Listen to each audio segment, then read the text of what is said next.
Mheshimiwa Mwenyekiti, wizara hii imejikita zaidi kwenye kutetea wanawake, lakini tunapozungumzia maendeleo ya jamii tunazungumzia jamii nzima kwa ujumla, tukiwemo wanaume. Sasa leo nitakwambia mwenyekiti, na naomba Mheshimiwa Waziri ufungue masikio usikie vituko tunavyofanyiwa wanaume na wanawake. Elimu nyingi imekuwa ikitolewa, hata vipindi vya redio.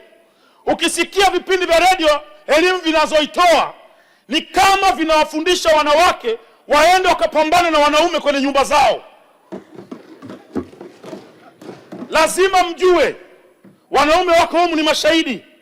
Wanaume tunaoa wanawake kwa namna ambavyo tunataka sisi, kwa sababu sisi hatuolewi, sisi tunaoa. Kuna mwanaume anaoa mwanamke anayetaka huyo mwanamke aajiriwe, yeye afanye kazi na mwanamke afanye kazi. Na kuna mwanaume hataki mke wake aajiriwe na bosi, kwa sababu anakuwa na wasiwasi kwamba hizi taarifa ongezisubiri kwa granada. Taarifa mwenyekiti. Taarifa Mheshimiwa Mary Masanja. Mheshimiwa Mwenyekiti, naomba nimpe taarifa mzungumzaji.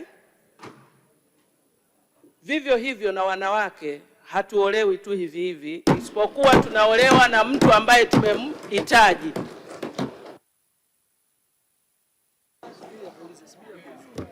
Mheshimiwa, unaipokea taarifa? Mheshimiwa Mwenyekiti, haya ndio mambo ambayo naenda kuyazungumzia huko mbele. Kama mwanaume anaongea na wewe unaongea, tafsiri yake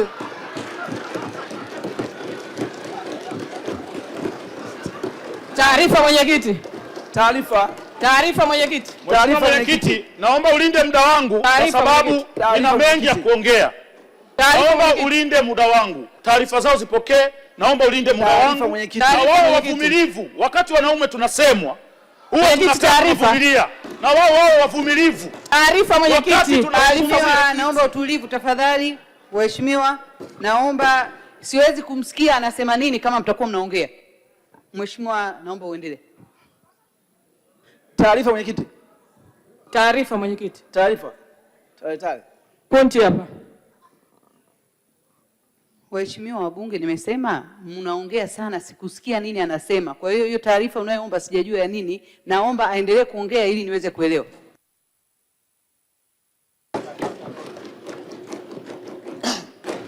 Mheshimiwa Mwenyekiti, mimi nataka niwaambie ukweli, hasa wabunge wa wanawake waliomo humu ndani. Jeshi kubwa ambalo limenipa mimi ubunge mpaka kuja hapa ni jeshi la wakina mama. Kwa hiyo njia pekee ya kuwatetea wanawake ni kuwaambia ukweli pia, sio kuwadanganya na kuwabebesha mzigo ambao kiuhalisia ungemwambia ukweli mwanamke angejua namna bora ya kuweza kujikomboa. Naomba wanisikilize ili wajifunze, wajue ni yapi tunapitia sisi wanaume kupitia tunayoteswa na wanawake. Kwa hiyo watulie, wasikilize. Naomba niendelee mwenyekiti, na unilindie muda wangu mamangu. Mheshimiwa Mwenyekiti, wakati unamtetea mwanamke kuhusiana na ukatili wa kijinsia, ni lazima na yeye mwenyewe umfundishe namna ya kutojiingiza kwenye ukatili wa kijinsia. Yapo mambo ambayo yanafanywa na wanawake yanawaingiza automatically kwenye ukatili wa kijinsia, na nitayataja hapa, na wao wanawake watakuwa mashahidi kwenye hili.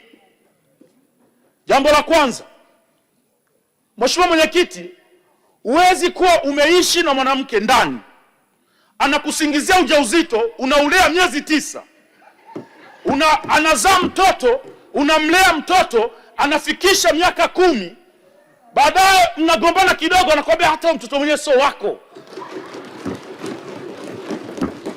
Ipo namna mwanaume wote, ipo namna ambavyo mwanaume anaweza kureact katika hasira, na kuna wanaume wanaweza kuvumilia hasira, na kuna wanaume wengine wakati wanapambana na hilo neno ulilomwambia unatokea ukatili wa kijinsia. Kwa hiyo tuwe wa kweli wakina mama, Mimba sio ya mtu, mwambie usimbebeshe mzigo mwanaume ambao sio wa kwake. Wapo wanawake, wapo akina mama, amesomeshwa, mtu anahangaika, ameacha kusomesha ndugu zake, wadogo zake, anamsomesha binti kwa kuamini kwamba atakuja kufunga naye ndoa ili waweze kuendesha familia. Akishamaliza kusoma, anamuona yule mwanaume hafai,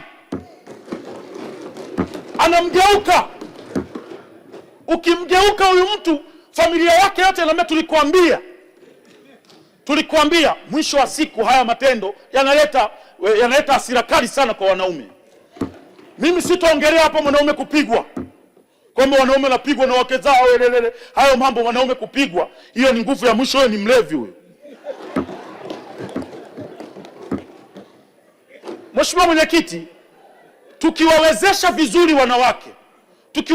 vizuri wanawake, kuna baadhi ya matendo ambayo wanayafanya ambayo utanitafsiria baadaye kama ni utapeli au ni wizi, yataondoka. Kwa mfano, mwanamke mtu hampendi kabisa, hampendi hata kidogo, lakini anakaa naye amemuita kama mpenzi, amekaa, anajua kabisa hampendi, yuko anamdanganya, anakunywa pombe zake, anakula vitu vyake, mwisho yule bwana anaenda toilet, anarudi, anamwona mwanamke anakimbia kwenye bajaji. Haya mambo yanatokea kwa sababu wanawake, uchumi wao, kuna vitu wanavifanya kwa sababu ya uchumi tu. Mwanamke mwenye uchumi hawezi kukwenda kula vitu vya mtu ambaye hampendi. Mama Gwajima, wasaidie wanawake wawe na hela ili kupunguza hivi vitu. Mtu wanaimba paka nyimbo, mtu anajua kabisa huko sitoenda, unamwambia unakuja saa ngapi, tukutane wapi, mnakubaliana, nitumie nauli, unatuma 50, anazima simu, anakublock, anakia. Si wizi huo? Huo ni wizi. Na wanatumia kawimbo kazuchu, siendi, nauli yake nakula, nasema siendi. Huu ni wizi mama. Na sasa kuna namna watu wao wana namna kukabiliana na mwizi. Kuna mwingine unampeleka polisi, na wengine unasikiaga wananchi wana hasira kali, wamemchoma mwizi moto. Haya matendo yanatokea kwa namna nyingine ni kwa sababu kuna wanawake bado kipato kiko chini. Kwa hiyo katika utafutaji wake anafanya mambo ambayo kiuhalisia inakaa ni kama ni utapeli. Haya, twende basi kwa wale wenye kipato sasa. Wale wenye kipato, mimi nakushukuru sana Mheshimiwa Gwajima, nimemwona mme wako hapa. Wakati ametambulisha, nimeona alivyosimama, tabasamu lake nilikuwa namwangalia usoni, linatoka moyoni. Na wewe ni waziri. Kuna mwanamke akishapata pesa anabadilika kwamba yeye ndo mwanaume kwenye nyumba, anataka kumpeleka mwanaume na kumdhalilisha, kumwonyesha kwamba wewe si lolote, si chochote. Jamani, Mwenyezi Mungu ametuumba tofauti. Mwanaume ni mwanaume tu. Kuna muda ukifika, uwe na pesa, usiwe na pesa, mheshimu mume wako. Kuna ubaya gani?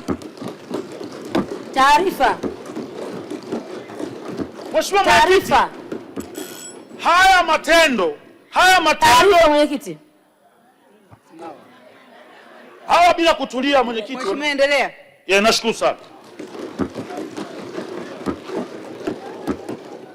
Mheshimiwa Mwenyekiti, haya matendo yanayotokea katika familia yetu, ndio maana leo nimemletea Mheshimiwa Gwajima kitabu hichi. Hichi ni kitabu kimeandikwa na Dr. Mlenda Omari. Tulikizindua juzi Kigoma. Kinaitwa Vijue Vyanzo vya Migogoro katika Ndoa na Familia. Huyu mzee kaandika kila kitu humu ndani kwenye kitabu hichi. Naomba wataalamu wa bunge mumkabidhi Mheshimiwa Waziri hichi kitabu.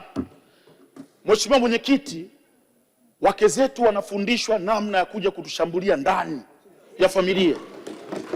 Ukisikia vipindi vyote, mwanamke ambaye amekubali kwamba mimi mume wangu acha atafute, mimi acha nikae na watoto, nilee watoto, anaonekana ni mjinga kwenye taifa hili.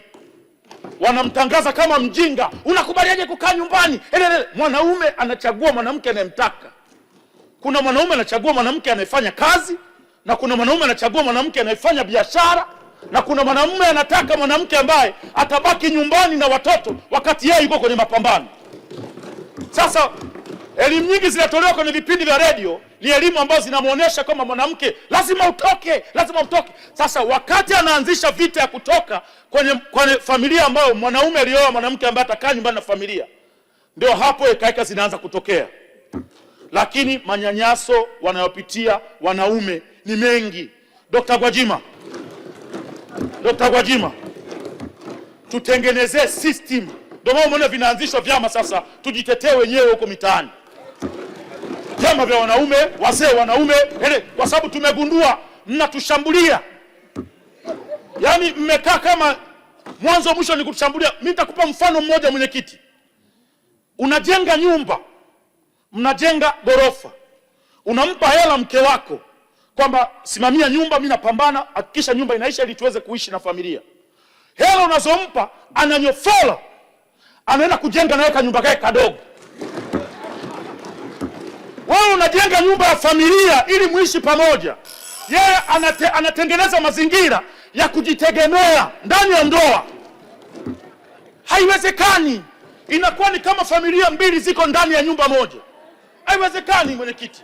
Na unakuta bora hata ile nyumba ambayo anajenga basi ajiandika hata jina lake, ili kwa namna moja au nyingine hata siku akifariki na mtoto wako halisi ambaye umezaa naye mtoto, anaandika jina la mama yake. Mama yake kifariki, wanalisi makaka zake, na ni hela zako, hela za watoto wako, hela za watoto wako. Haiwezekani, mwenyekiti. Naomba sana Mheshimiwa Gwajima, kabla sijaunga mkono hoja, naomba sana Mheshimiwa Gwajima, ukipata muda njoo Kigoma nikukutanishe na wakina mama wajasiriamali ambao wako tayari kuwalea na kupambana na watoto pamoja na wanaume zao, lakini kwa heshima kubwa. Njoo nikupeleke soko Marungu, kuna wakina mama zaidi ya 800. Njoo nikupeleke soko la Kwanoti, kuna wakina mama zaidi ya 350. Njoo nikupeleke soko la kwa Kidagala, kuna wakina mama zaidi ya 300. Njoo nikupeleke soko la Gungu, kuna wakina mama zaidi ya 1000. Njoo nikuonyeshe wakina mama ambao wanajua maisha na sio haya mambo ujanja anaitwa mwanamke anakuwa macho yako juu tu, muda wote anaweza kunimaliza. Na la mwisho ambalo mwenyekiti, kabla sijamaliza, kuna wanawake wanatumwa. Hebu angalia hii, hata kama ungekuwa mwanaume ni ukatili gani ambao ungeweza kuufanya. Kuna mwanamke anatumwa kwenda kumrekodi kiongozi hotelini, yuko utupu. Inawezekana kweli mimi nimeamua labda kuchepuka. Naomba tuelewane vizuri. Nimeamua kuchepuka. Unaenda kwenye simu ya binti, unamkuta wakati unatoka kuoga unajifuta, alikuwa na kurekodi. Unaona kwenye simu. Niambie ni tukio gani utalifanya? Waheshimiwa wabunge, mniambie, utachukua hiyo simu upeleke polisi kwa jamani, huyu ananirekodi? Je, unawaamini polisi kiasi gani? Waende wakaone hali yako ulionayo? Au ni nini kitakachotokea? Kwa naomba sana wakina mama, wakati tunawatetea kwenye swala la ukatili wa kijinsia, naomba na nyinyi mjiondoe kwenye mazingira ya kupata huo ukatili. Nikikuta unanirekodi nitakufanya nini? Nitakufanya kitu gani? Una roho gani? Kwa kusema hayo, nina mengi mwenyekiti, kwa sababu najua muda wetu umekwenda, lakini kwa leo naomba Mheshimiwa Waziri Gwajima, naunga mkono mama upewe hela, lakini nakukaribisha Kigoma, njoo Kigoma mamangu. Asante sana.